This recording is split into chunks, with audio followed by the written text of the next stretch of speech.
There we go. All right, everyone. I think we're starting up here. I'm just going to add to stream.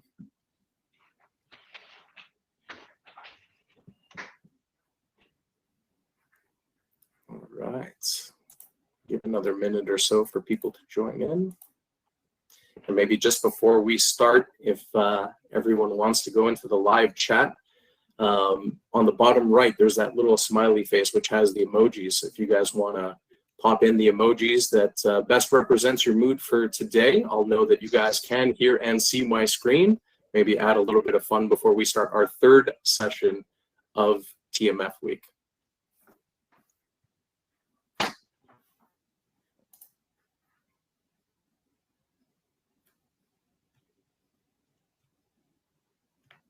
Go. I love it. All right, I see some smiley faces and people coming in from all over the place. So I am going to assume that everybody can see and hear what will be our third session for TMF week. And so I'm excited to kick off today's session. Can machine learning provide TMF benefits beyond processing documents? Which is going to be a really highly interactive session today, no doubt. My name is Michael Pupil. I work on the commercialization team here at Montreal, and I'm incredibly excited to introduce today's speakers for today's session. But before we jump into that fun, just a couple of housekeeping items. A reminder to everybody that all sessions will be recorded and available at the end of the day. All attendees will receive a certificate of attendance for the entire TMF conference week. This is, again, like I said, an interactive session. Beside the live chat, there's a little bubble with a question mark, so we encourage everybody who has questions for the speakers today to post their questions there, and we'll jump into those questions at the end of the presentation. And of course, following each presentation, there are networking breaks that follow. So please visit the lounge, jump in, and make sure that you guys are all communicating and talking. No doubt some of the sessions today have spurred on some great conversations that I've seen so far. Now, jumping into today's speakers. Today we have Paul Fenton, President and Chief Executive Officer of Montreal. Paul co-founded Montreal in 2005 and has industry experience as a senior management level in development, deployment, and management of computerized systems for use in regulated clinical trials. He also has a strong background in CDISC and ICH standards, as well as integration of systems and process for clinical trials. Paul not only wears the hat of President and CEO at Montreal, he's also co-chair of the eTMF EMS Standard Initiative and a member of the TMF Reference Model Steering Committee. So we're excited to have him. Joining alongside Paul, we have Mike Swetko, our Chief Innovation Officer here at Montreal. He's got a broad life science industry experience, having started his career as a validation consultant over the last 20 years. He's had the opportunity to work across the globe with numerous life science organizations, helping them implement various technological solutions to improve their GXP processes. As Chief Innovation Officer, Michael's responsible for ensuring the alignment of Montreal's technology vision with its business strategy and for driving technology innovation through the organization. Michael's passionate about finding ways technology can be used to help improve the GXP processes and solve business problems within the life science industry. And so without further ado, gentlemen, I am going to turn this over to you. I'll stop sharing my screen. Paul, you want to? Thanks, Mike. Go ahead. So of course there's a technical hitch that wouldn't. Okay, it might be a 2-second. Okay, that's fine. Now we're in business. Thank you, Mike, for that presentation and introducing us. Very nice to see so many people on the session today. I just want to make sure that everybody can see my slides. Someone can just let me know, Mike. Yes, we can. Okay, so we're going to get started because we actually have not so much time for quite a big subject that it seems like everybody's talking about right now, which is artificial intelligence and machine learning. Today, our agenda is going to cover basically, well, what is artificial intelligence? Because obviously it can mean many things to people. Where can it be applied today in TMF, and also where could we maybe see applications in the future? We're then going to focus on everything to do with quality control and quality cross checks, risk-based approach, predictive completeness, and then the importance of human feedback, because humans are still very important, even if we're using artificial intelligence. So let's get started. So what is artificial intelligence? So a definition from the Oxford Dictionary, it's a noun, and it's the theory and development of computer systems able to perform tasks that normally require human intelligence, such as visual perception, speech recognition, decision-making, and translation between languages. And so some of the things that we do in our everyday lives in TMF also involve those kinds of things. So visual perception when we're doing QC of the content, decision making, so making decisions about content. Are there issues, or is the content okay? And even translation, we do a lot of translation as well. So if we think about AI, we're actually using it all the time. I think every single hour we probably interact with AI in our everyday lives. So for example, when you unlock your phone, well, that's AI. It's able to recognize you and then open your phone for you. Google search results use AI. Alexa, and I probably shouldn't say that because she'll probably start talking to me now, but she's because from Apple Music. Alexa, stop. There we go, real life example. Finding the best route with Waze, again, AI. Netflix, it knows what you like to watch. Auto-completed emails and texts. Admittedly, it's not always that intelligent. Sometimes it comes up with things that are quite bizarre. Self-driving cars is another one, and there are many, many more. So AI is really very present in our everyday lives, and really, you know, there's a good reason why it should also be present in what we're doing in Trial Master File. So Mike, do you want to talk to us a little bit about how AI actually learns? Sure. Intelligence? Yeah, thanks, Paul. So as you mentioned in your previous slide with the definition, it is quite a broad term. Artificial intelligence encompasses actually various types of learning algorithms that actually work in a iterative fashion, where they learn iteratively to essentially imitate intelligent behavior.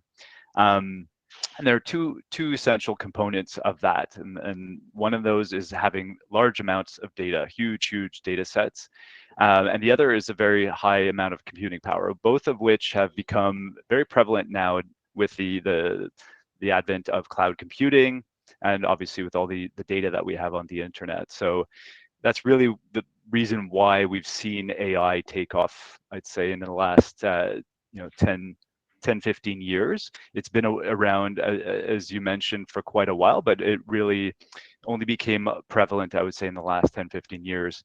The engine that drives AI, there's essentially machine learning, which is what allows it to learn over time.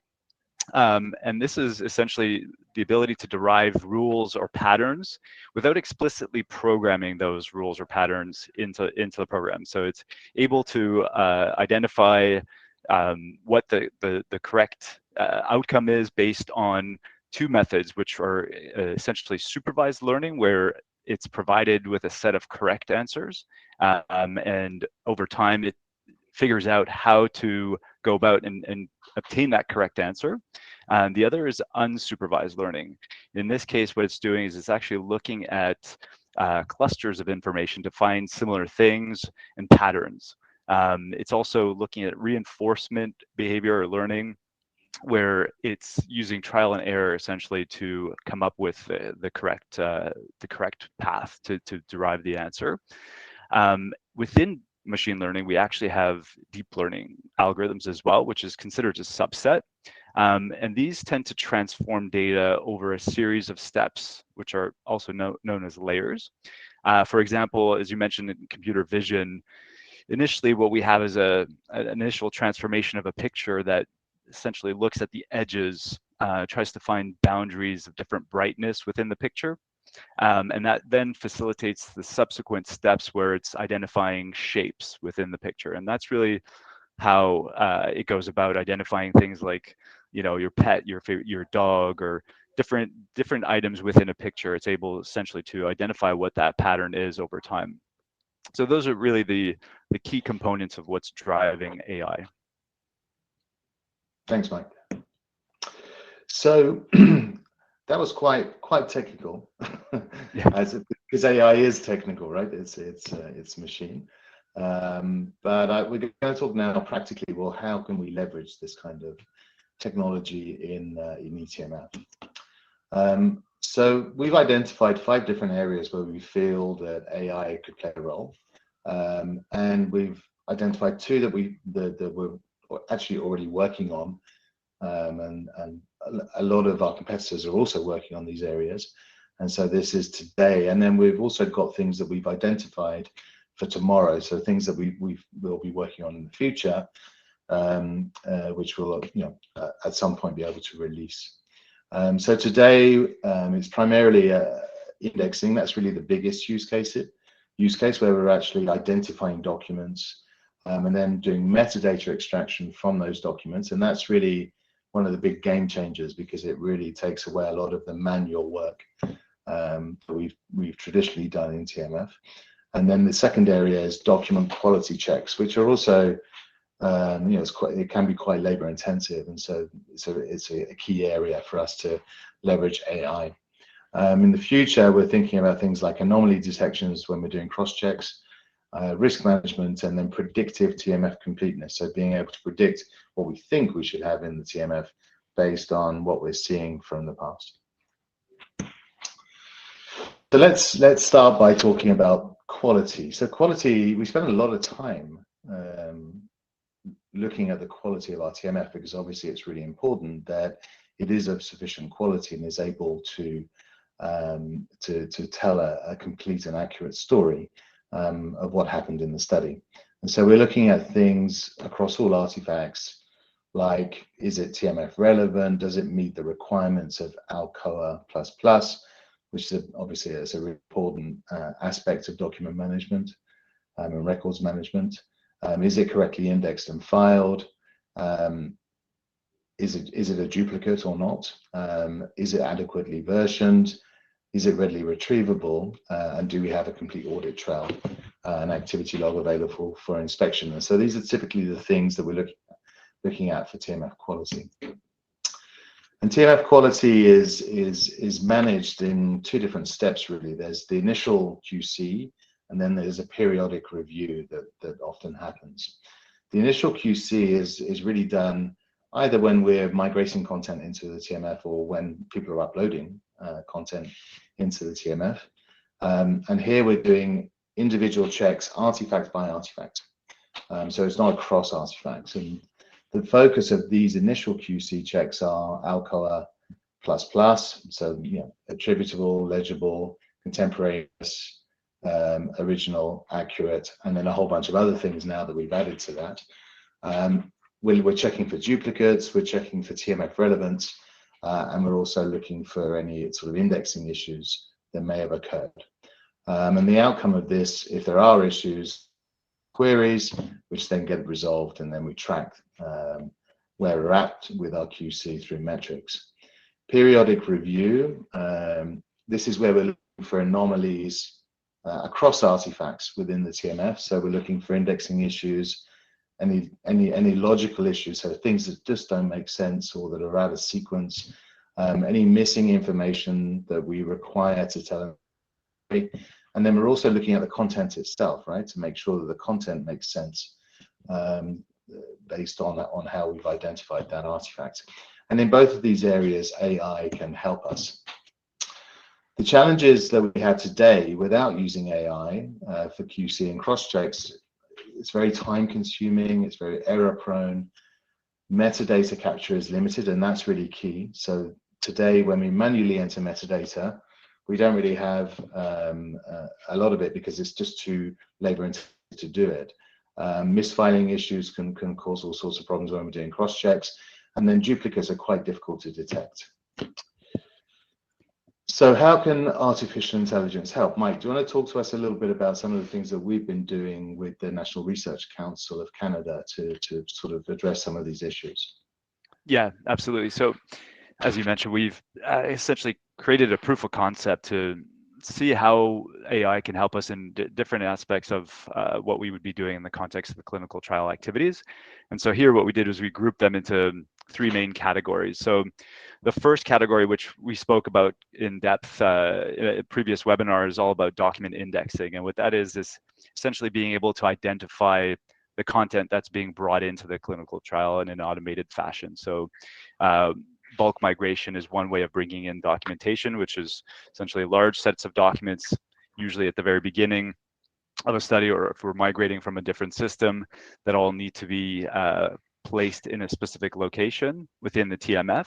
And so the AI tool is able to help us index those documents, placing them in the right folders in the the different areas of the application, which can also be done on an individual basis. So if we're as we're conducting the trial, we might be bringing in individual documents or smaller numbers of documents that then get automatically placed.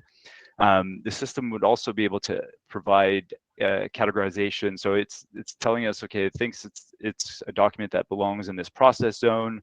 It has a specific type of category associated with it, but it would also propose alternative categories. If it doesn't necessarily have the highest degree of confidence that it's being placed in the right location, it'll propose alternatives that the person doing the filing can then determine whether or not it's a correct categorization or not. Another key component is template matching. So that's where each individual organization or sponsor might have their own specific templates that they're using for different types of documents.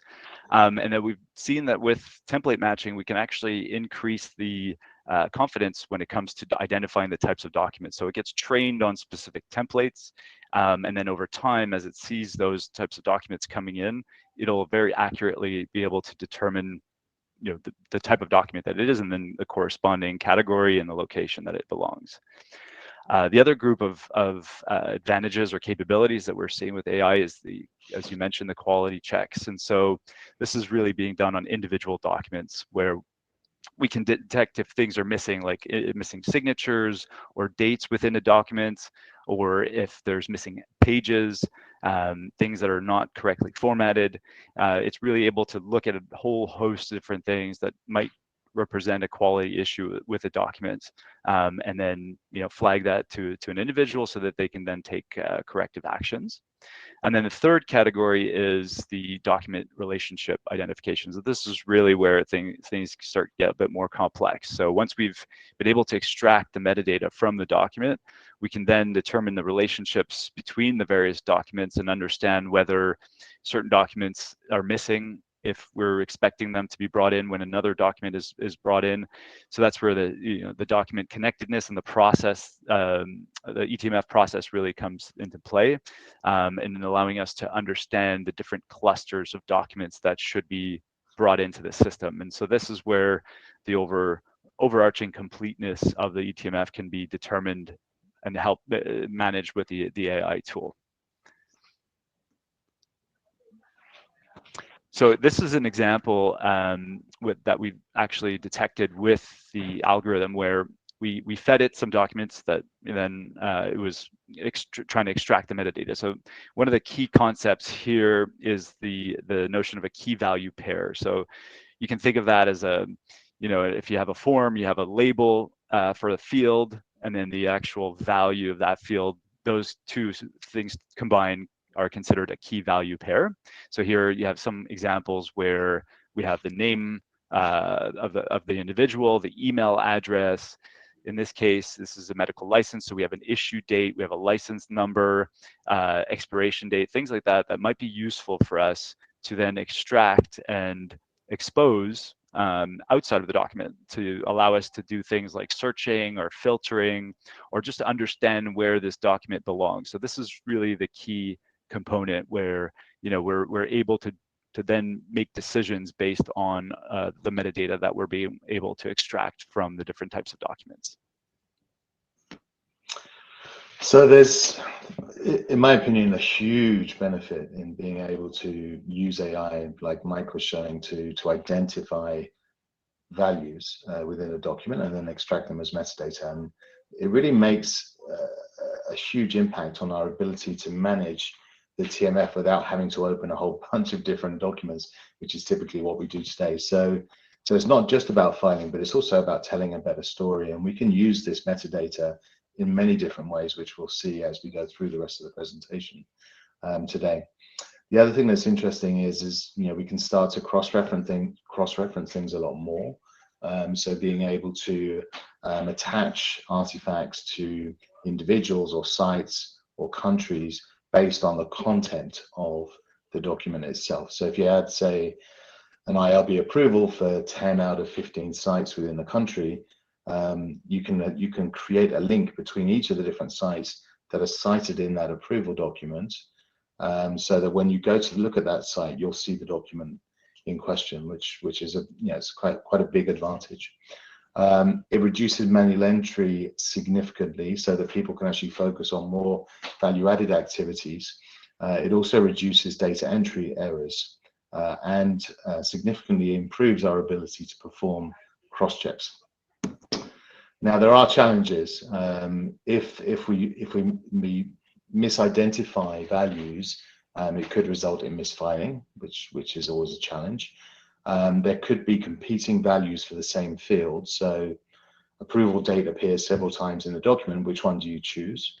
And then also sort of managing data formats, again, especially around date values, can be challenging. And so I think you have to kind of work with it and try and identify when these things are occurring and then make adjustments. So Mike, tell us a little bit more about the AI-assisted quality checks and how they work.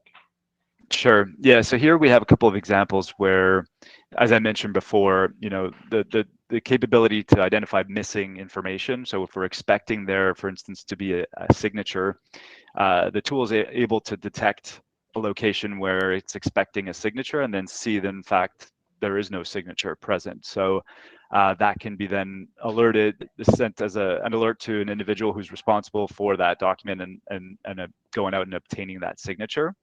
The same thing with dates, or if it could see that the document is meant to have a certain number of pages, but in fact one of the pages is missing. Those types of things are very easy for the algorithm to actually detect and then to raise as an issue to an individual, obviously, who would have to then take action. The other type of quality check is actually looking at the scan quality. So this is something that happens quite often where we're scanning large sets of documents, and sometimes for whatever reason a document might come through that has a very poor scan quality, making it illegible. So it could be something like a low resolution, or in some cases it could be the actual contrast, or having obscured text for whatever reason, the full page folded over, or incorrect orientation. Sometimes a page might have gotten inserted into the scanner upside down. So it's able to detect these types of things and also flag them so that we can then go out and redo the scan as necessary. And then also when it comes to policy or process violations, so if we're bringing in a document but someone is filing it in an incorrect location, it's able to detect that this document actually already exists in the system and that we might be filing a duplicate, and so present that to the person while they're filing and say, well, either this particular document might be incorrect, or it could be that the previously filed document was in the incorrect location. And sometimes what we also see is that draft documents sometimes make it into the system and they're considered to be final.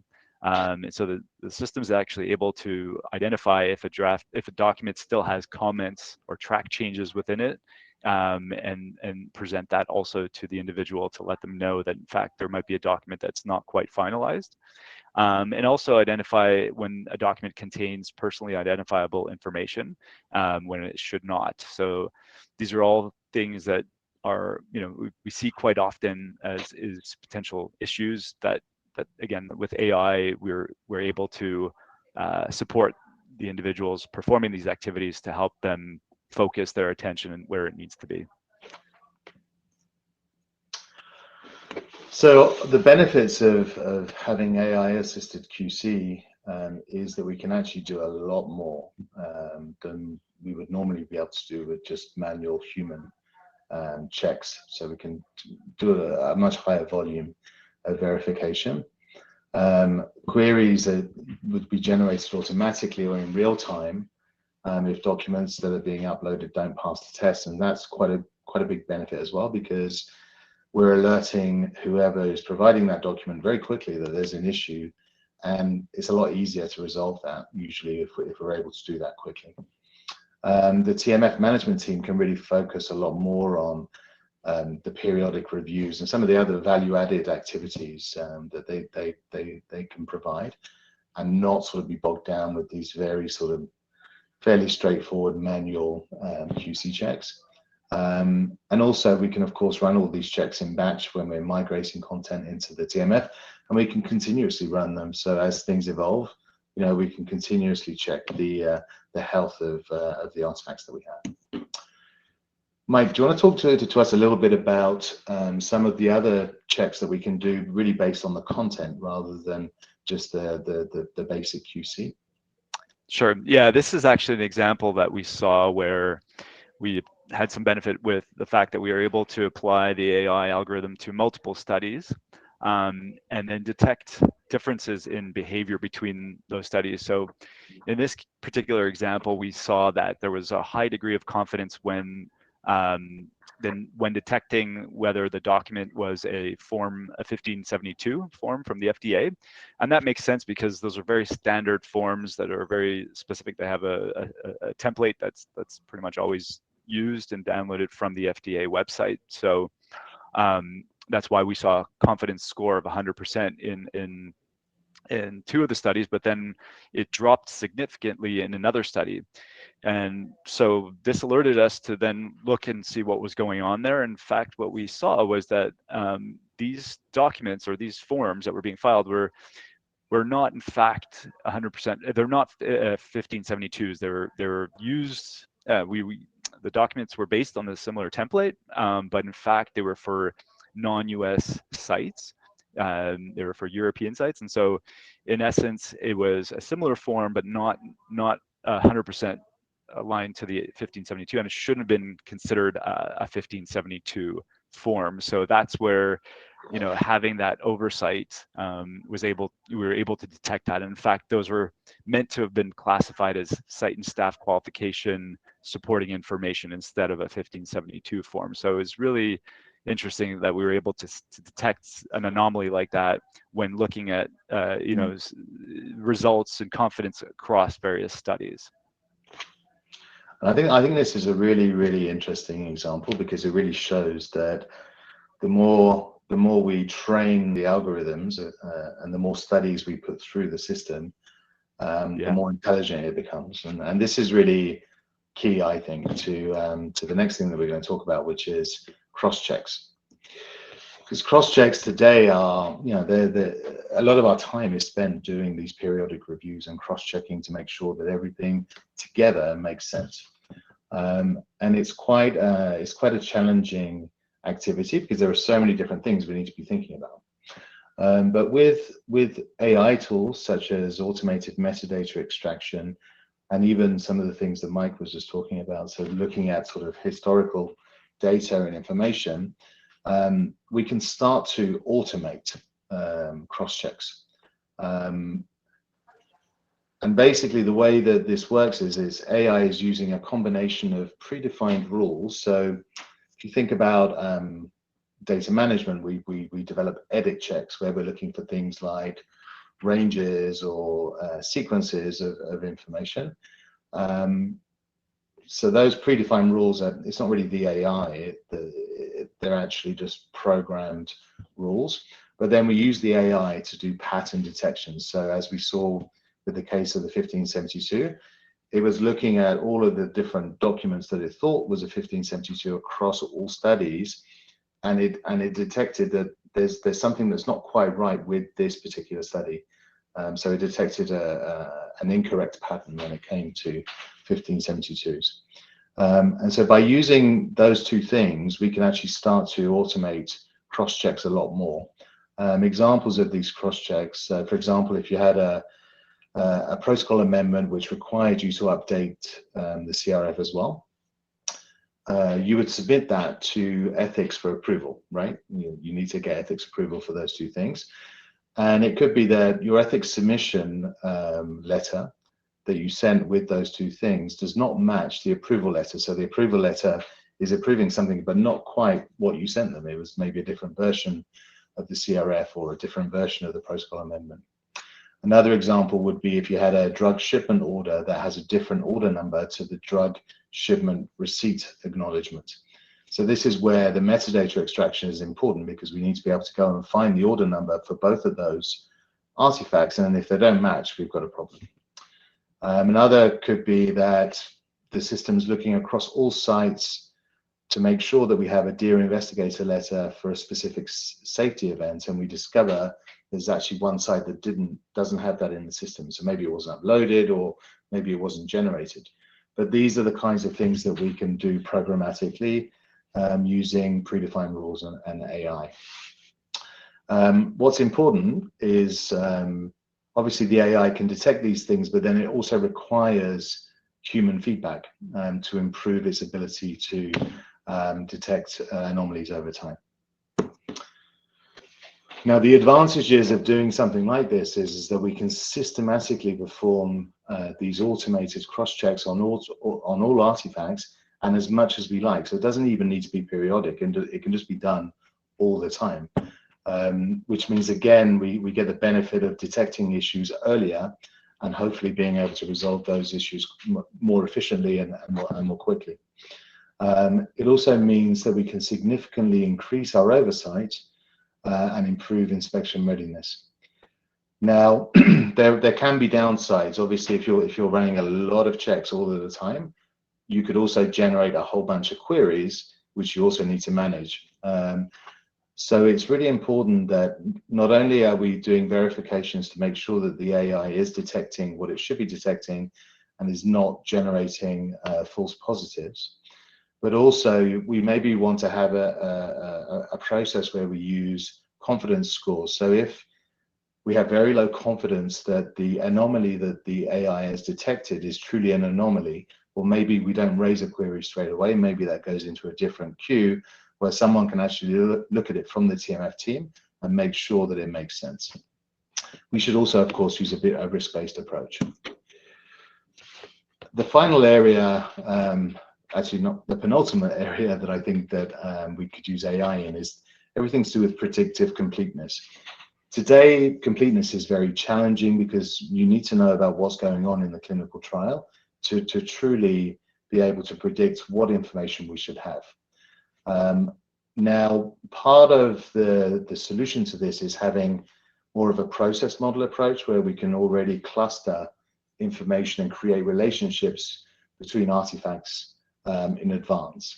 But also we can also potentially use AI and machine learning to not only detect sequences of documents, and this is what Mike was speaking about earlier, but also looking at historical instances of processes that have occurred in this study and also in other studies, to, number one, look at which artifacts were actually collected to describe that process, and then also which other processes were triggered from that one process. And this really would help us with placeholder generation. Again, it's really important that humans still obviously oversee that and look at the processes and look at the placeholders and then manage them. So that in some instances, there could be things that happen that are not always standard, but it did happen in that particular process. So we need to create placeholders. And in other instances, maybe there are optional steps that didn't happen. We need to remove those placeholders, and we need to feed that back into the machine learning algorithm. Finally, risk scoring. This is obviously something that's mandatory right now with the new regulations in Europe. And it's also quite complex because there are so many different factors that feed into risk scoring. Now, the good news is that with increased metadata in extraction, we can actually use that metadata to get more accurate risk scores. And I think for risk scoring, it would actually be a combination of an algorithm that's fed by metadata that we're extracting from all of the artifacts that we're collecting, as well as historical risk trends. And ideally, humans should be confirming risk scores. They should be saying, yeah, the system identified that as a high risk artifact, or as a high-risk site, or as a high-risk country, or as a high-risk process. And yes, I agree, I confirm. And the more we do this, the more exact the AI is going to be. And again, we should also integrate risk scoring into the cross-checks, the automated cross-checks, and other oversight activities. So Mike, do you want to talk to us a little bit about combining confidence and risk to decide what we're going to do? Yeah, so I think that's the key, and I think we've mentioned this several times throughout the presentation, that it's all about balancing out the two, the confidence and the risk associated with either the process or the type of document that we're managing. So this diagram really depicts what that looks like, where we're taking a path based on the combination of the confidence and the risk. So if we have, for instance, a low confidence score on a high risk document, well, in that case, we're probably going to leverage more of a AI assisted filing process where, you know, the person is much more involved in the process, but, you know, being supported by the AI tool where it's giving us suggestions that are then ultimately confirmed by the individual performing the activity.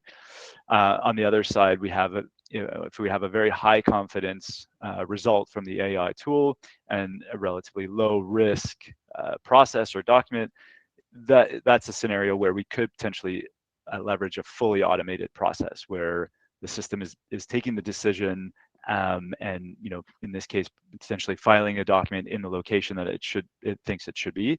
And that can then be supplemented with a periodic review process that, you know, an individual might go in and verify certain areas are being, you know, properly filed, or the process is properly followed in a more periodic manner, just to make sure that, you know, things are not skewing and drifting over time, and that the AI algorithm is performing consistently. So that's really something that we definitely recommend, that we don't want to completely take the human out of the loop. And that's part of the I guess in conclusion, that what we want to mention is that, you know, the idea is not to replace people, but actually help support human activities, so that the individuals can focus their activities on the areas that provide the most value, by decreasing the risk of human error, and like I mentioned, providing suggestions that the human can then use to make better informed decisions. And then ultimately, in the context of a highly regulated activity or an activity that's considered a higher risk, the AI tool can definitely assist the humans perform optimally by reducing manual data entry and also managing more repetitive tasks. So that's really the gist of, you know, what we're seeing, in that we're not expecting you know, a complete replacement of humans, but actually more of a focus where the value can be achieved. Great, thanks, Mike. And that actually concludes our presentation for today. So I'm going to hand things back to my colleague, Mike, the other Mike, and he's going to wrap things up for us and also do the Q&A.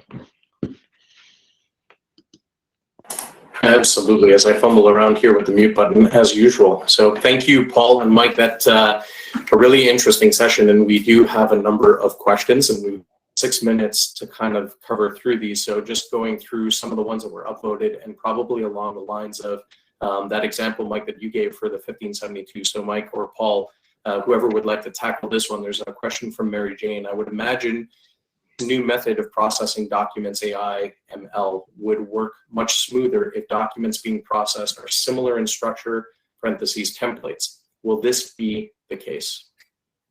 Maybe to talk a little bit about that. I can take that one. Yeah, absolutely. I think that's something that we definitely saw, that where once the AI algorithm was trained on a set of templates, it became much more confident at detecting that type of document, you know, subsequent document being uploaded into the system. So it identifies patterns. It could see, you know, headers, footers, and sections within the document that it has seen before, and therefore it knows that this is the specific type of document, and it will have a much higher degree of confidence when it comes to classifying that particular type of document. So absolutely, having templates does help, but we are able to still obtain pretty good results on general types of documents, because we're looking at documents across all studies, so and various sponsors as well. So we're able to quite accurately be able to determine the type of document that it is based on the content that it has, because a lot of these AI ML tools are able to understand the context and the content of the document. Maybe just a follow-up question to that, and maybe I'll direct this to you, Paul, just building on that. In your opinion, what is the acceptable confidence score overall for? So that's a very difficult question to answer, because it depends on your risk tolerance in reality. So I don't know if there is an industry accepted standard on that one. I think what's important is you need to think about the different artifacts and processes and determine your risk tolerance in relation to that. So for example, if you have artifacts that relate to safety cases, well, it's a very high risk area. It's probably going to be scrutinized a lot during inspection. And so there you would want to have a fairly high confidence level, be it in terms of document identification, but also in terms of QC and cross-checks. And so I think you would define a fairly high one, whereas if you had, say, I know, training material, well, it's not going to be scrutinized as much. It could still be scrutinized, but unlikely. And so maybe your confidence level is slightly lower. So one approach is to actually just go through your sort of index and decide, okay, well, for this group of documents, we need to have high confidence. For this group, slightly lower confidence, and you can document that in your TMF plan. Or you could just say, well, we're going to just blanket across the board, say anything that's below, say, 95% confidence, it's going to require a manual intervention. Someone's going to need to go and look at it. So it's really up to you. But in all cases, you need to document it properly. And the best place to document that, obviously, is the TMF plan.